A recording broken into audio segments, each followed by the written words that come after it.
It is not the strongest species that survive, nor the most intelligent, but the ones most responsive to change. The context of this apocryphal quote, commonly attributed to Darwin, is related to this theory of biological evolution, but I believe there's something more there. For many of us, we don't want to just survive, we want to thrive. We want to achieve as much as we can while being our best selves, or at least while striving to find out who our best selves are. So with that in mind, what does change responsiveness look like for us in our careers? How do we adapt professionally to make sure we're constantly setting ourselves up for long-term success? What does that even mean? What does that look like? This is Ade, and you're listening to Live in Corporate.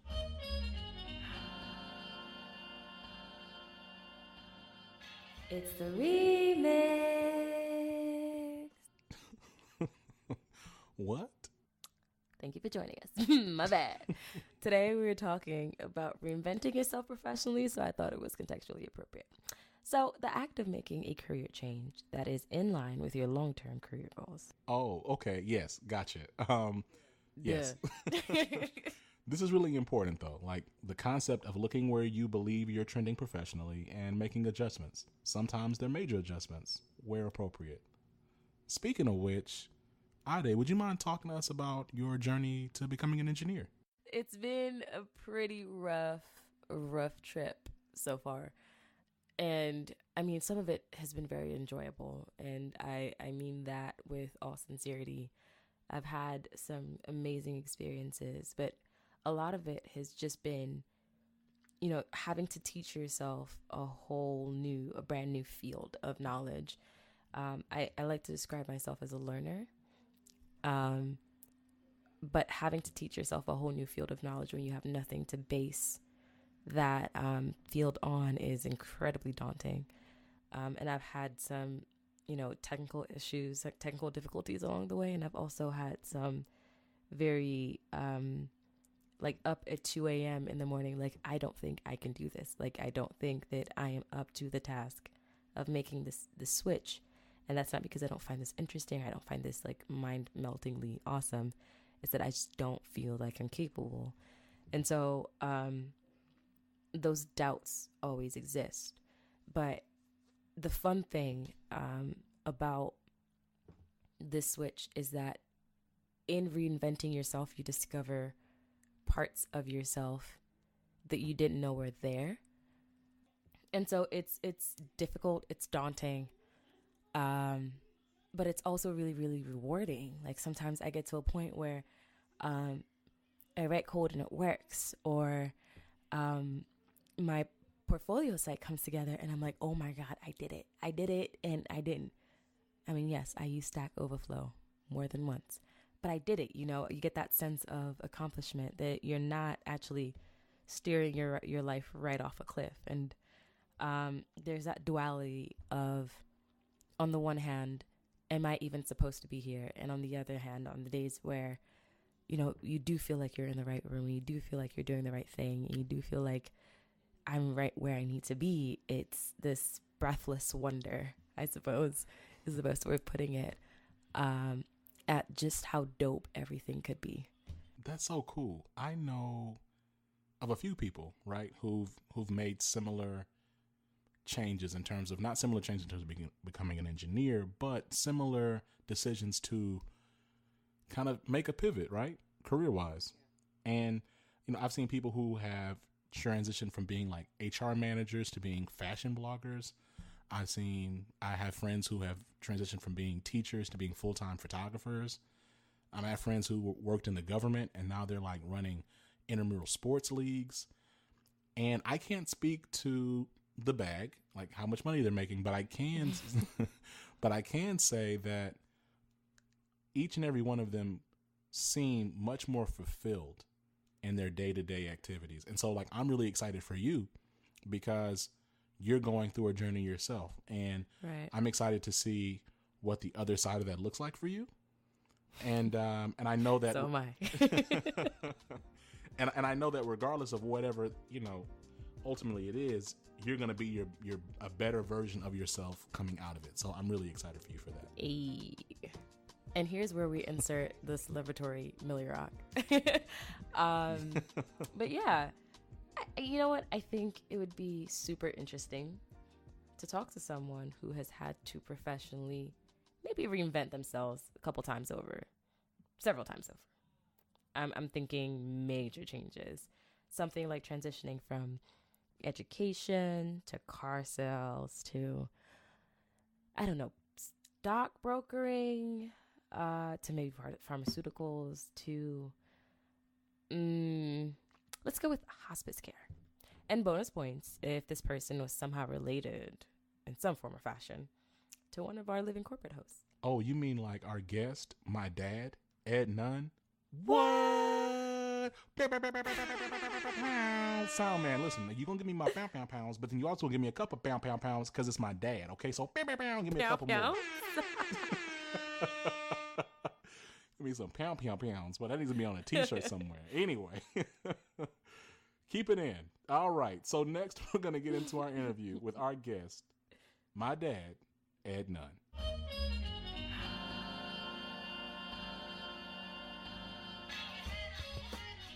We're back. Welcome to this portion of the show called the interview section. Y'all know how we go. So today we have the wonderful Mr. Ed Nunn with us. Ed, welcome to the show. Thank you. Appreciate all that. Most certainly. So for those of us who don't know you, do you mind sharing a bit of your background? Tell us a bit about yourself. I'm 53 years old, Midwesterner. Right now, I'm married, living in outside of St. Paul, 5 children. One of them happens to be one of your colleagues, Zach Nunn. Yeah. His siblings are a bit younger. We have a dog. My mother-in-law lives with us here in the suburbs. Okay. I love dogs. I'm not going to go down that line of inquiry because I'm going to sit up here all day talking to you about your dog. But that sounds wonderful. It sounds like you have a nice, cozy life with a nice, cozy family, which is something that I definitely aspire to. But today we're talking a little bit about professional reinvention, kind of remaking your career, which is something that's near and dear to my heart, and the path to getting there.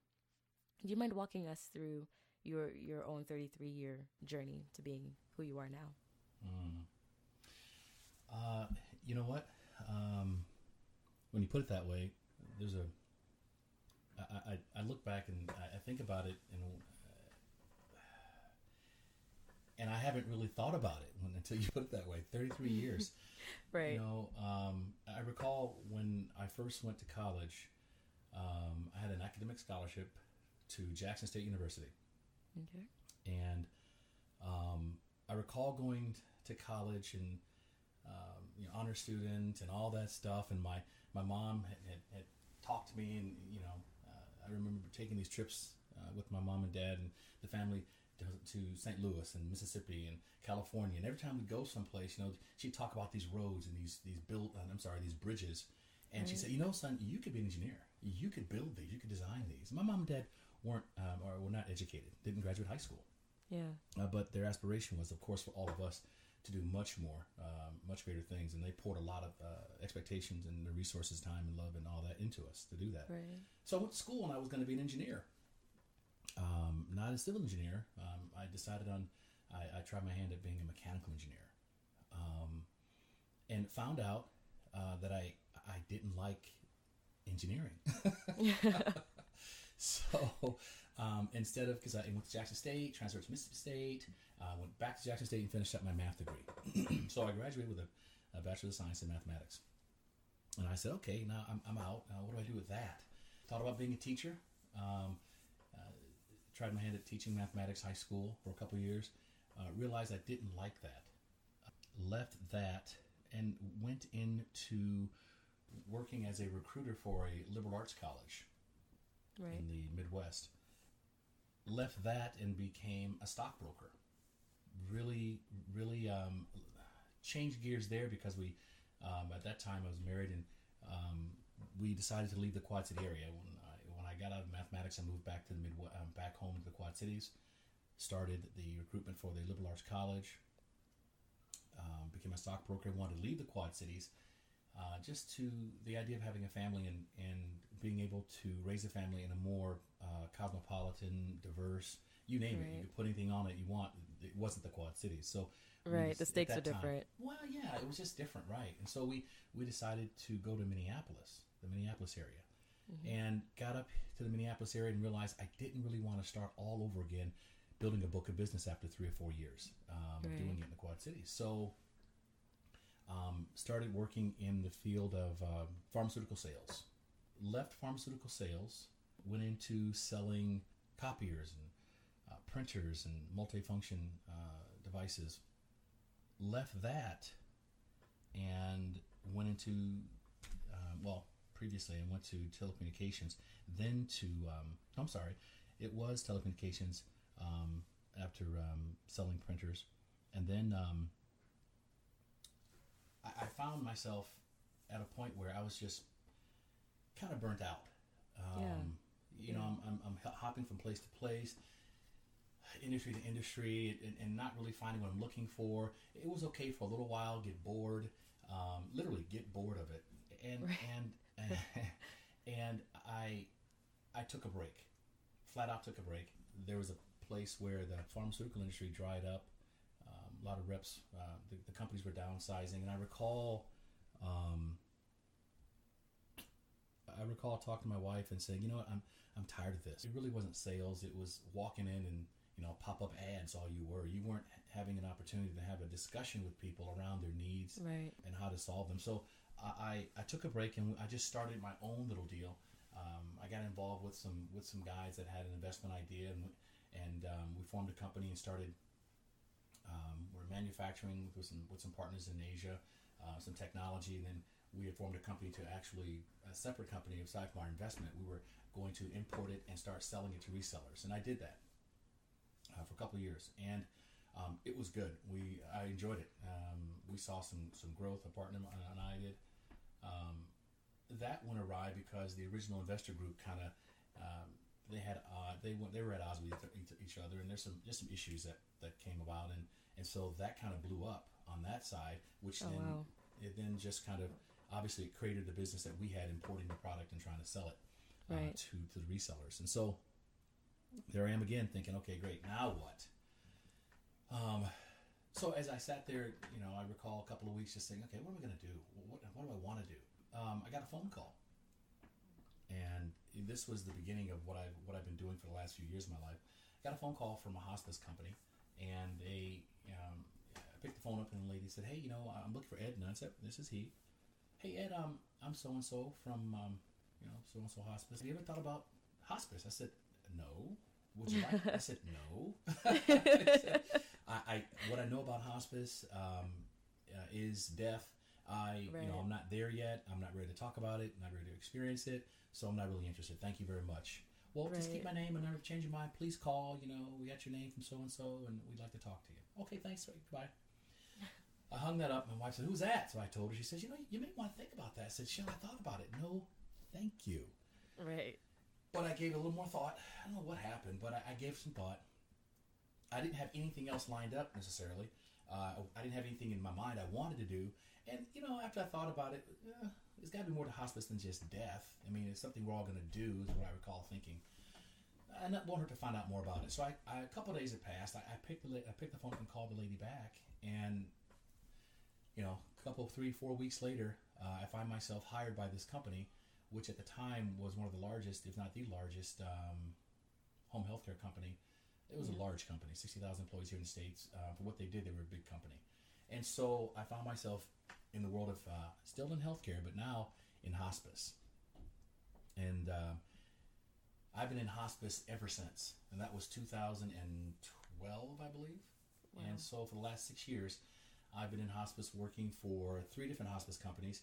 The third one, actually was purchased, and they decided to shut down a third of their operations in the country to kind of get control of 5 different platforms. It was just spread out too far. And they chose to shut down the 2 offices I was running here in Minnesota, as well as other 25 or 30 they shut down. And so I got tired of doing hospice for others, and I opened my own hospice company. And so right now I own part of a hospice company, and I'm still working for yet another one doing sales and marketing for them here in the Twin City area. So that's me. Wow. So first of all, I want to take a break. I want to like sit back and be like, that was a whole lot, and I feel like I've earned. But yeah. So it sounds like you've gone through a process of constant reinvention and experiences that have built one upon the other. Not necessarily a one-to-one correlation there, but it does sound like you've had a wealth of experiences. Have any of them really stuck with you, or any feedback that you've gotten from the people around you? Have those stuck with you to the extent that you've utilized those thoughts, or you've utilized that process in other areas of your life, maybe in building your previous companies or in building this one? Yes. As a matter of fact, the very first time I stepped out into the world of commission-based earning versus, an hourly salary or some hourly pay rather versus salary, just doing it on commission, the very first thing I heard was from my father. And he told me, "What are you doing? You need to get you a job that pays you a solid hourly rate and you can pay your bills. And what are you talking about commission? You don't know what you're going to make." And he didn't care that I'd just been interviewed, and I was the first person of color in the Quad Cities to actually have a Series 7 to be a licensed stockbroker. Oh, wow. With the company that I was working with, and they've been there in one form or another for 93 years, been around. Oh, wow. And he didn't care. That wasn't a focus. He was, my father grew up in, John Deere and forging metal and grinding it and that kind of thing. He's like, better get you a job. Right. And so that experience, his objection to it was so strong. I never forget it. I'm thinking, you may be right, but I'm going to try this. And it was the best thing I ever did. And I always go back to that thinking, no, you really have to have faith in yourself and the things you do. And if you really are passionate about it, and you just have to believe in it and go for it. And I'll never forget that as the first time I tried to do something outside the realm of what my parents had kind of modeled for me. That was the one thing that is stuck out. Like, wow, okay, I'm out here by myself now. You're on your own. But yeah, that one stuck out with me because I kept that mindset. It was uncomfortable. It was very uncomfortable going from a known, to the unknown in terms of my pay. Yeah. Because I had a house, you had all these things you're doing and you things to pay for, and all of a sudden, when they first start you out as a broker, I started out to give you a salary and wean you off of it. And the goal is to be a year and a half or so that you're 100% commission based. Well, after the first 3 months, I was doing enough in commissions. My commissions far out exceeded my salary. So after 3 months, I said, you know what? You keep your salary. I'll just go commission here on in. And it was the best thing I ever did. And so I look back and think about the fact that had I not done that, had I not gone through that, had I not weathered the storm of my father telling me not to do it and going ahead and doing it, I wouldn't have ventured out and done some of the things I've done in the last few years. Right. And you've kind of touched on it, but I do want to backtrack and get like an explicit conversation about the motivation behind a few of these shifts. So you mentioned that a few of them were by necessity, but you made some jumps and you made some decisions that weren't necessarily necessity. They were just you making decisions based off of your own motivations. Could you speak to those? Well, I've always found it odd that when someone would look at my resume, and this was, I'm 53 now, so when I was in my mid-30s, someone would look at my resume, because there was a time, and I didn't mention this, that my wife and I actually went to Japan for a couple of years and taught English. We just, we stopped it all and said, you know what, we don't have kids. Before we go, we're just going to go. Let's get started. We're just going to go to Japan, and we're going to start and teach for a while and get an experience. But when you get back and you sit down with folks and they look at your resume and they're looking for,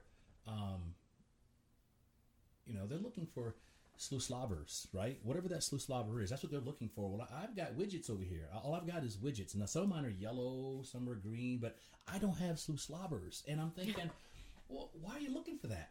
Why don't you look and I know that you're looking for something in terms of what you're trying to do for this position. You want these qualities, you want this person to fill, and they've got this list, but and then they're trying to, jam me into that or jam anybody into it. And what I realized was that after a while, I was frustrated because I didn't have slobbers and I didn't fit the mold because I didn't stay 9 years here. I didn't stay 5 years there. And the older I got, the more experience I got, the more I realized that's fine. It just wasn't a fit. But while I was going through it, it was frustrating. And so the decisions that I made to move, at first, they were very uncomfortable when I was, I'd move, I wanted to do something. It was intentional. I didn't like what I was doing. And my thought was, well, why stay here? Just because I don't fit this mold, I have to stay until I fit this mold? Who tells me? And when is it okay to move? Because I'm miserable here. How long do I stay here and be miserable so I can do another move here? And I realized, no, that's just not going to work. If that's not a fit because of me moving, well, then that's just not a fit, and I'll just keep moving. And what I came to realize in the end was I wasn't going to be happy getting a job somewhere necessarily. It's got to be something, and I know a lot of folks come to it on their own. It took me a while to get to the fact that it was okay. It was okay to not be comfortable. It was okay to not fit the mold, and it was okay to go and make your own money your own way. And if you stumbled along the way, you didn't make all the money you thought you were going to make, and whatever that stuff was in the middle that I was kind of letting get in my way, that was okay too. Because the goal was to kind of, be true to myself. I know it sounds kind of cliche, but I really was trying to find something that I didn't have. And so it was okay getting through all that to get to, trying to be happy with what I was, initially going to wind up with, which was a journey in terms of just feeling like I was accomplishing something, for me and myself. Because I tell my kids all the time, and I know I kind of stray here, but I tell my kids all the time, that my life. I identify myself by my family. I'm only doing what I'm doing because of them in terms of trying to provide for them. But if I'm not happy doing it, they're in trouble because I'm not. They're in trouble. So that being the case, I need to be happy while I'm trying to provide and give them the things that I really want them to have, just like my folks did for me. Right. Yeah. So, I think a lot about the career trajectory for a lot of my friends, or for even me myself, and just thinking about how people map their 3-year plan, their 5-year plan, their 7-year plan, their 10-year plan. I think a lot of it is based in that continuity, where the slobber. Slobbers, yes. It makes me think of like my dog chewing on my shoes or something, which now I'm scared that he's chewing on my shoes downstairs. But anyway, I've noticed that for a lot of my cohort, we rely on that continuity, and we'll even like rewrite resumes, and we'll just like try to shave the edges off of the square peg to fit in a round hole. Mm-hmm. And it sounds very much that you were like, nope, the square peg is still the square peg. And so that process for you, do you have any advice for anybody who's navigating that career trajectory on their own, such as myself? How we should go about it, just kind of presenting your experiences and how that might, and how your experiences might help us or edify us in any way. First and foremost is get comfortable with the idea of being very uncomfortable. Yikes. I mean, you've heard those adages, and you've heard, you want to succeed, the idea of burning the bridge or burning the boat that got you there, so you're stuck there, those kind of things. That's true. I'm not saying you burn your contacts and you burn people. Right. But in your mind, you have to just get used to the fact that, wow, I just did something that, okay, that I let that go. And you have to be comfortable letting it go and not going back to it. You let it go for a reason. And, you get, sometimes you can get you get afraid of where you're going because you're not quite sure, and you kind of want to hold on to some things. Right. But I would tell you that, number one, get very comfortable being uncomfortable. Number two, I would say that you're going to, even if you have that mindset, some of those personality traits, the gambler type of personality, seriously, that doesn't mean that the gambler is 100% certain of themselves. Right. But just know that when you make that call, you're gonna fall. You really are, but it doesn't mean you made the wrong call. Right. Be comfortable, with being uncomfortable. Know that you're gonna fall down along the way, but you have to stay true. You really have to have faith in what you've chosen and faith in yourself, because I'm telling you this much: if you put yourself out there and you don't have this privileged mindset, you will make it happen for yourself. I can guarantee you. If you sincerely understand that, the mindset that, I don't know what this problem, I don't know how to solve this one, but right. I will figure it out. I'll use my resources. I'll call some friends. I'll have these conversations. You do what you have to do. You talk to folks, and it'll come to you. But you have to know that when you put yourself out there, it's going to be challenging. Right. But if you have the serious faith in what you're doing, and if you don't overly panic, then so panicking a little bit is fine. It's fine. You're gonna panic a little bit because there are times when I might need a good chunk of change to do something I'm working to do. I've got a few projects now I'm working on that have nothing to do with my employer. They have nothing to do with my children right now are they have a sibling band, and right. they have they're actually doing pretty good. They're starting to get going a little bit. They're actually featured on this season's America's Got Talent and that kind of stuff. Oh, cool. Not featured, but they're actually going to be on the show. I can say that because I was told I could. And it's not, except from that, I've got some other projects where pardon me? I'm looking forward to rooting for them. I appreciate it, and I'm sure they would too. But I've got another project I'm working on that I've been working on for 5 years.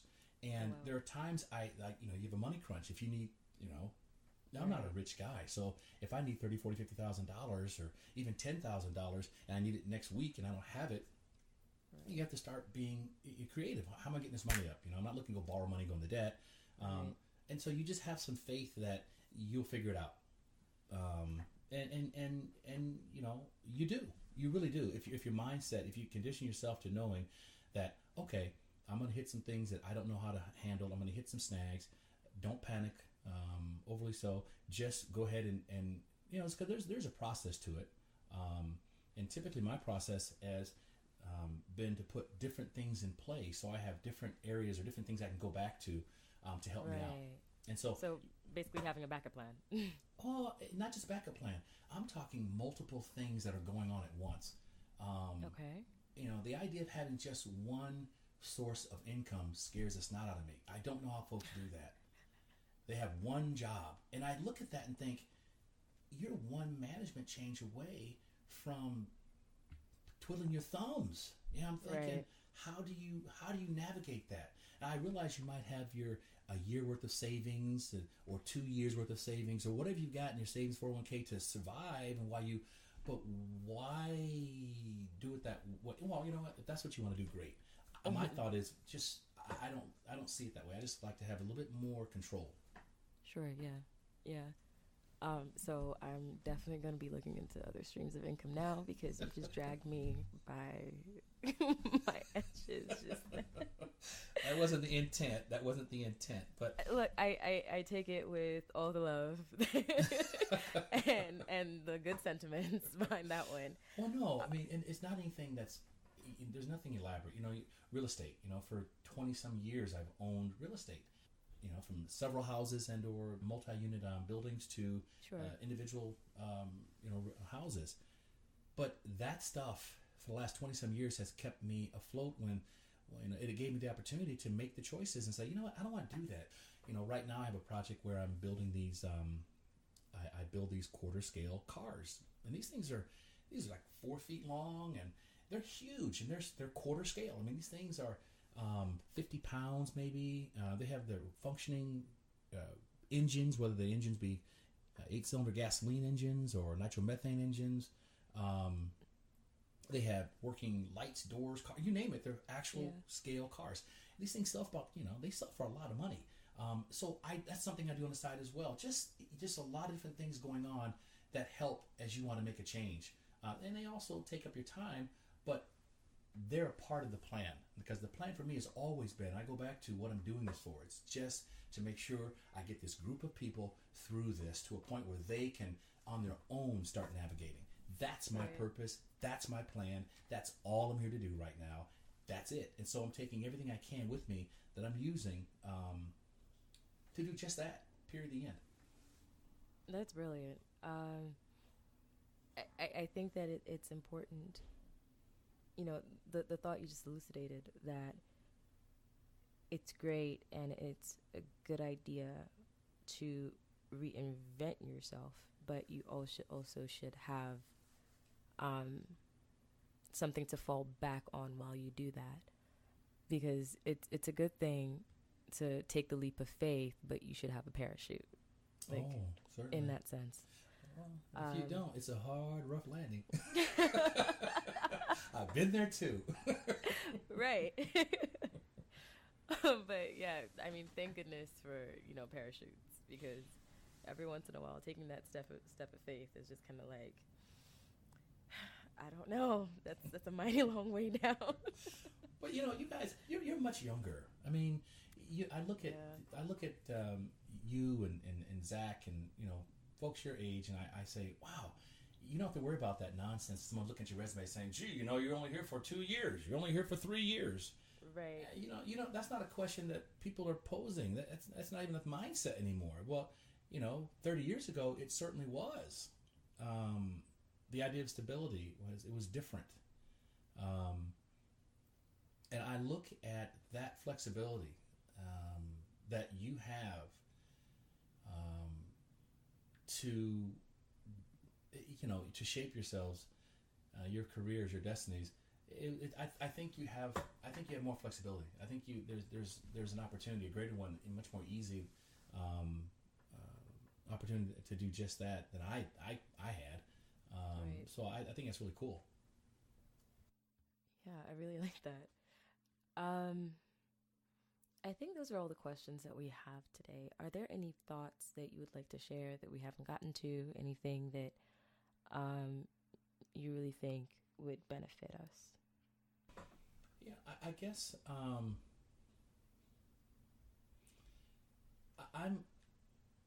let me ask you a question. Sure. Education-wise. Yeah. What is your education? I have a BA in political science and legal studies with, I think I had a minors in philosophy. I really wanted to go to law school at the time. And then I began a master's in sociology, the focus being statistical science, but I never completed my master's. And I'm now working on a front-end nano degree at Udacity. It's a Google scholarship that allows people to kind of learn programming skills, which is what I'm interested in. So I really, really, really, really, really want to become a software engineer. That's my eventual goal. I want to build my own apps, but I also want to work at not a Google or a Facebook. I think those are way too large for my personality type. Maybe eventually. Right now, I definitely want to work at more of a mid-size company where I get the mentorship that I'm really looking for and an ownership of my products. Honestly, so I can be out shit. No, I'm kidding. I mean, that is it a little bit. I think that I'm really invested in a bit of freedom. And most of the software engineers that I know and most of the Jobs that I look at are like, oh yeah, you can work 90% of the time remote, which to me means, you know, I can spend a solid 90% of my time coding on beaches, which I know you don't know much about me, but I'm very much a water person.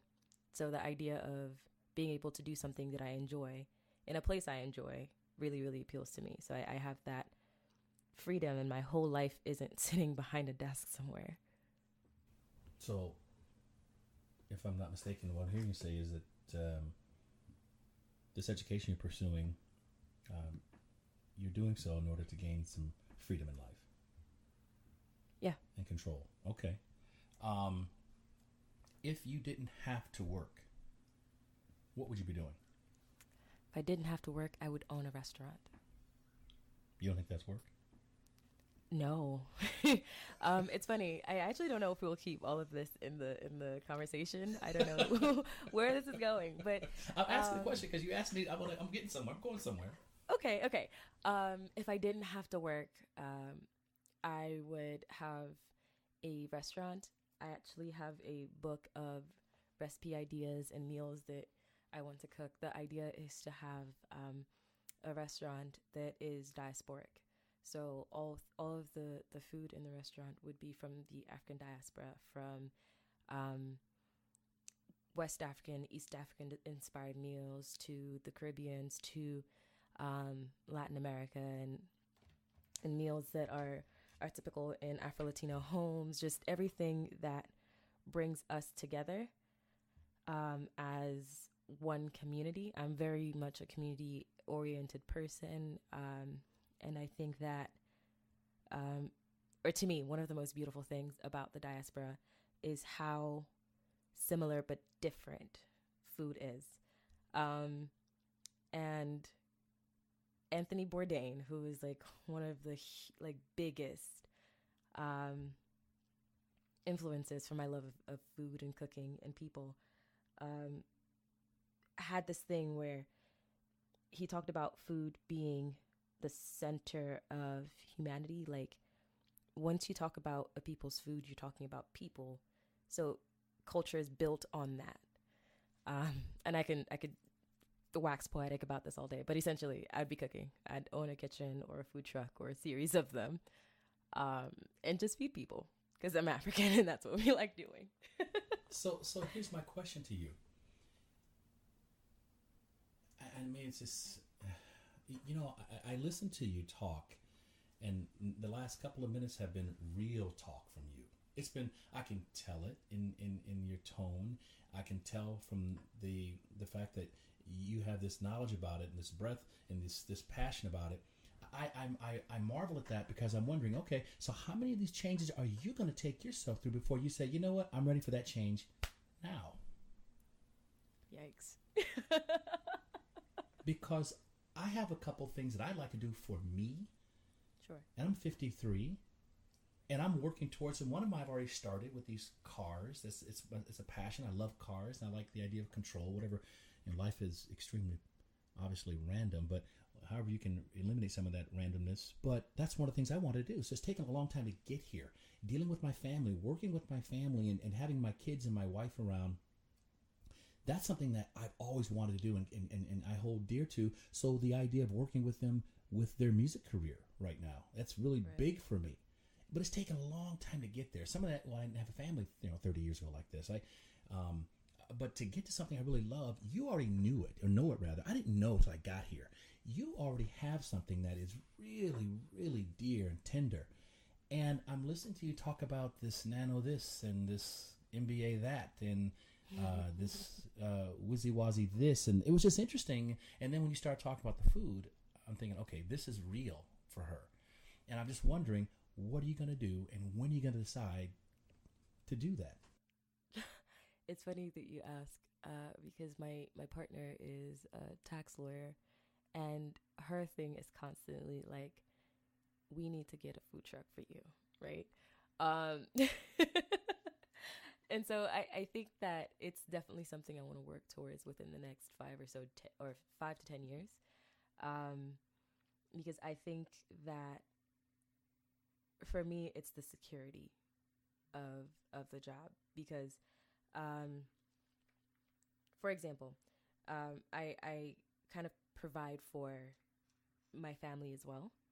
And it's difficult for me to take a leap of faith with like a mini parachute on my back when I know that like there are people who are relying on me to not break my legs on the way down, you know?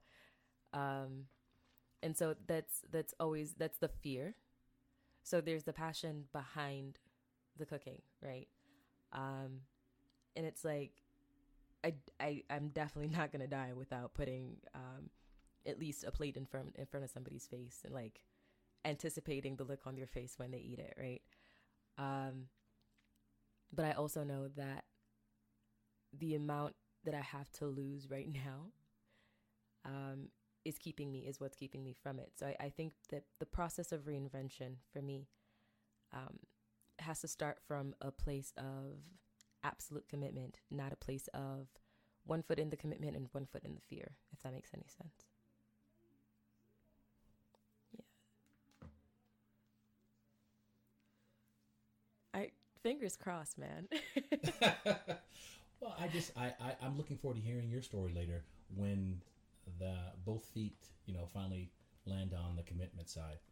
Yeah. And I'm wondering if it'll be that, the pain to change, was less than the pain to stay the same, is what they say, right? So I'm just wondering, what's your motivation? What actually gets you to that point?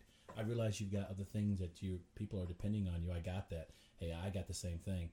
Right. And it's always interesting to hear what people's story is, what the story is, because I've gone through it too. So I'll be looking to hear the end of this one. Most definitely, and I'm looking forward to like feeding you at some point, putting a plate on your table, and hopefully I've written like my own e-commerce platform or something of the sort. So merging those two loves. Well, I got to tell you this. I've listened to you guys with this Living Corporate, and I've got some friends that listen to it too, and we marvel at it. Really? Because yes, I think it's relevant. My wife thinks it's extremely cool because I think you guys have hit upon something. Well, we think you've hit upon something because the idea of this,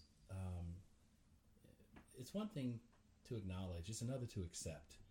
And, what you're doing is not new in with respect to wanting, this acceptance, not just acknowledgement in corporate America for different peoples, but you guys have been able to reach beyond walls of these companies and connect it with this technology and have this conversation.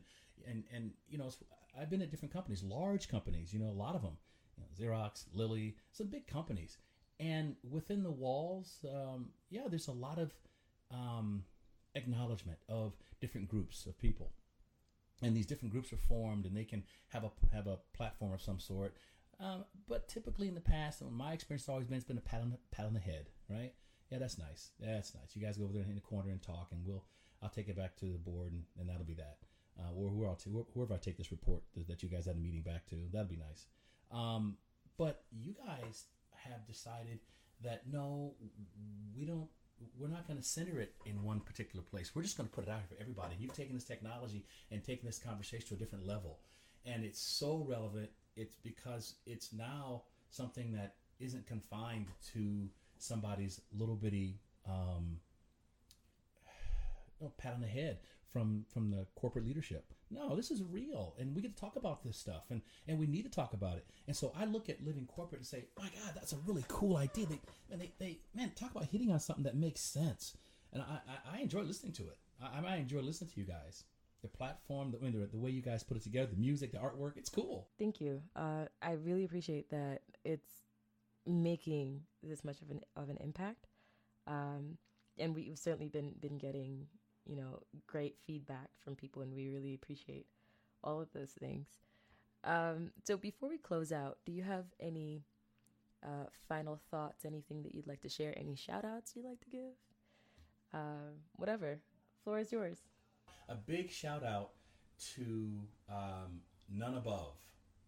That's the musical group that Zach's siblings have formed.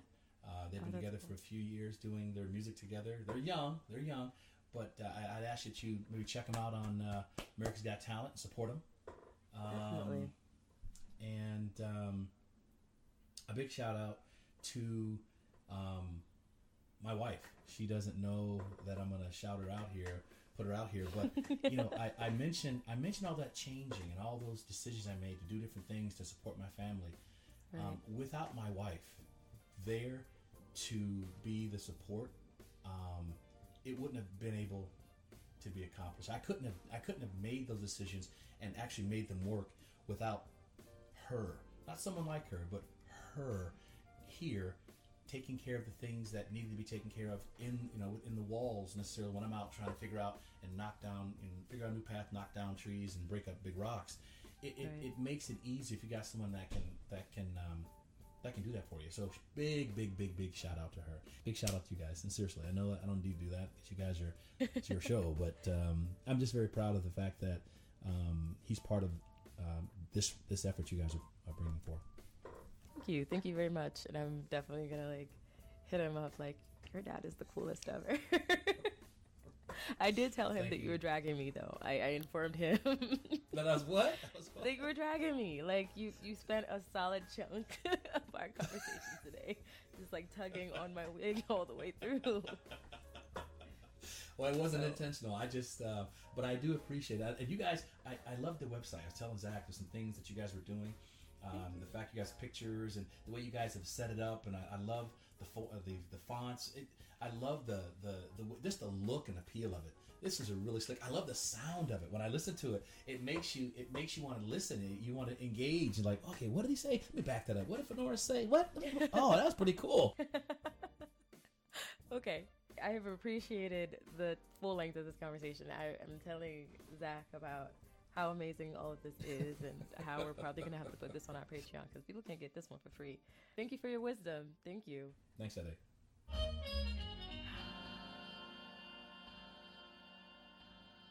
And we're back. Hey, Adi, that was a great interview. I really enjoyed that. The themes kept popping up to me during your conversation were intentionality, comfort with being uncomfortable, and courage. It was really good. So I'm confused. Ed, why are you here? We're in the wrap-up section of the show. You can go now. Oh, you got jokes. Actually, yes, I do. Because y'all sound exactly alike. It is so weird. We do sound alike, which is why I knew we couldn't be interviewing together. I couldn't interview. It would sound like I was having a conversation with myself. Facts. But eeriness of that aside, I love the fact that he was able to be on the show. He and I, we have these discussions all the time. And he's really the reason I'm so comfortable trying new things. Yeah. I mean, I definitely got that sense from him. During our interview, I was taken aback and dragged quite a few times at just how fearless he seemed to be. He made so many different transitions and changes and jumps and leaps of faith over the course of his professional career. It was actually kind of scary. Yeah, I know, right? But at the same time, I think I learned that your plan doesn't need to make sense to anybody but you, right? Because you're the one living your life. And I mean, when he was talking about his parents discouraging his shifts and those transitions, I could definitely relate because, you can't explain your plans to everybody. Sometimes people side-eye you like, sis, you sure? Right. And it's all about, like my dad said, following your passions and going for what you feel is right. I mean, we're here right now doing living corporate and embracing discomfort and uncertainty. High risk for sure, but great rewards. No, I definitely agree. And it's also interesting that your dad was definitely job hopping and forging his own path way before it was trendy, millennial trendy. Right. And, he really wasn't wrong then and he isn't wrong now. I mean, look, if you look at this 2014 article from Forbes, it says that employees who stay in companies longer than 2 years get paid 50% less. And I know there's more value in just than just your paycheck, but also there's value in being bold and taking control of what you need to get where you believe you need to be. Right. So honestly, I'm excited for us to drop the extended interview on our Patreon. By the way, Soundman, Give me some slow jams real quick while I hit them with this super ASMR voice. Guys, check out our Patreon. You want more content, right? You want exclusive stuff? You want giveaways? You want to hang out with the Living Corporate team? I know you do. So go ahead and go join our Patreon. The link will be in the show note. Thank you. Oh my gosh.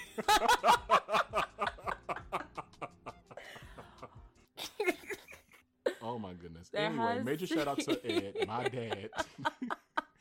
And I hope he can join us again soon. Let's get into our next segment, okay? Favorite things, where we talk about what our favorite things are these days. Yep.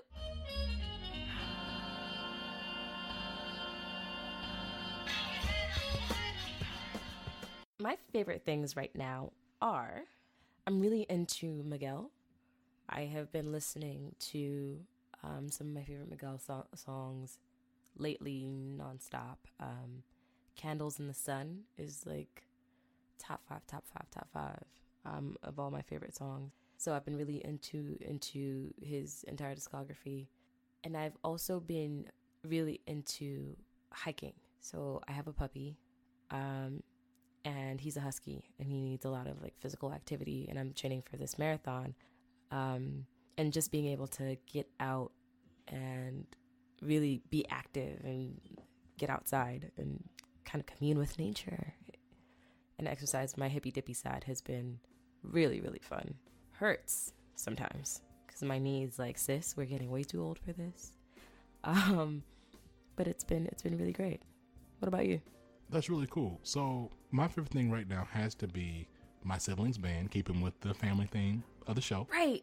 Why didn't you tell me you have whole rock stars in like your family? Like, bro, what? I know, right? And so I don't know, like, by the time this episode releases, if we'll already have seen them on America's Got Talent. But yeah, I'm really, really proud of them. I love them. They're great. But yeah, so they're called NunnAbove. They do funk, pop. Yes. Yeah, like my oldest little sister, Cadence. She's 18, and she plays the bass, and she does lead vocals. And then my second youngest sister is Maddie, and she does keys and vocals. And then my oldest little brother, Bennett, plays guitar, and he also does vocals. And then my littlest sibling, my little brother, Wisdom, plays drum set. And they're all great. Like, they're super talented, really cute. I love them. They're awesome. I want you to know that this is a setup. They had no choice but to be rock stars with names like that. Cadence. Yeah. Cadence. Cadence. Your dad knew what he was doing. See? Yeah. No, it's strategist. And so what we'll do is we'll make sure to put their information in the show notes so you guys can check them out as well. And we'll make sure to link all that up. Awesome. And as a reminder, to see all of our favorite things, go to our website at living-corporate.com and click on Face. And that's our show. Thank you for joining us on the Living Corporate podcast. Make sure to follow us on Instagram at Living Corporate, Twitter at livingcorp_pod, and subscribe to our newsletter through living-corporate.com. If you have a question you'd like us to answer and read on the show, make sure you email us at livingcorporatepodcast@gmail.com. Also, don't forget to check out our Patreon at Living Corporate as well. And that does it for us on this show. My name is Ade. And this has been Zach. Peace. Living Corporate is a podcast by Living Corporate LLC. Our logo was designed by David Dawkins. Our theme music was produced by Ken Brown. Additional music production by Antoine Franklin for Musical Elevation. Post-production is handled by Jeremy Jackson. Got a topic suggestion? Email us at livingcorporatepodcast@gmail.com. You can find us online on Twitter, Facebook, Instagram, and living-corporate.com. Thanks for listening. Stay tuned.